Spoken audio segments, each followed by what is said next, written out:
Hi friends, welcome to Hamsa's healthy kitchen.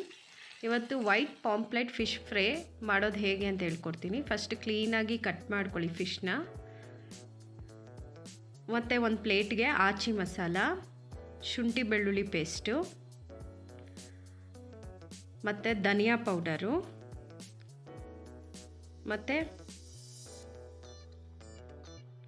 Red chilli powder, salt, lemon ರಸ, lemon ಜಾಸ್ತಿ ಹಾಕ್ಕೊಳ್ಳಿ, ಮತ್ತು ಕಾರ್ನ್ ಸ್ಟಾರ್ಚ್ ಹಾಕಿ water ಹಾಕ್ಕೊಂಡು ಮಿಕ್ಸ್ ಮಾಡಿಕೊಂಡು ಇದಕ್ಕೆ ಆಯಿಲ್ ಹಾಕ್ಕೊಂಡು ಮಿಕ್ಸ್ ಮಾಡಿಕೊಂಡು ಫಿಶ್ಗೆ ಚೆನ್ನಾಗಿ ಅಪ್ಲೈ ಮಾಡಿ. ಆ ಖಾರ ಎಲ್ಲ ಚೆನ್ನಾಗಿ ಹಿಡಿಬೇಕು. ಎಲ್ಲ ಅಪ್ಲೈ ಮಾಡಿದ್ಮೇಲೆ ಫ್ರಿಜ್ಜಲ್ಲಿ ಇಟ್ಬಿಡಿ ಒಂದು 30 ಮಿನಿಟ್ಸು. ಚೆನ್ನಾಗಿ ಖಾರ ಎಲ್ಲ ಹಿಡ್ಕೊಳ್ಳುತ್ತೆ. ತುಂಬ ಹೆಲ್ದಿ ಆ್ಯಕ್ಚುಲಿ ಇದು ಫಿಶ್ಶು. ಮಕ್ಕಳಿಗಂತೂ ತುಂಬ ಒಳ್ಳೆಯದು, ದೊಡ್ಡವ್ರಿಗೂ ತುಂಬ ಒಳ್ಳೆಯದು. ನೋಡಿ, ಈ ಥರ ಎಲ್ಲ ಮಸಾಲೆ ಎಲ್ಲ ಹಚ್ಚಿದೆ. ನೆಕ್ಸ್ಟ್ ಒಂದು ಪಾನ್ ತೊಗೊಳ್ಳಿ.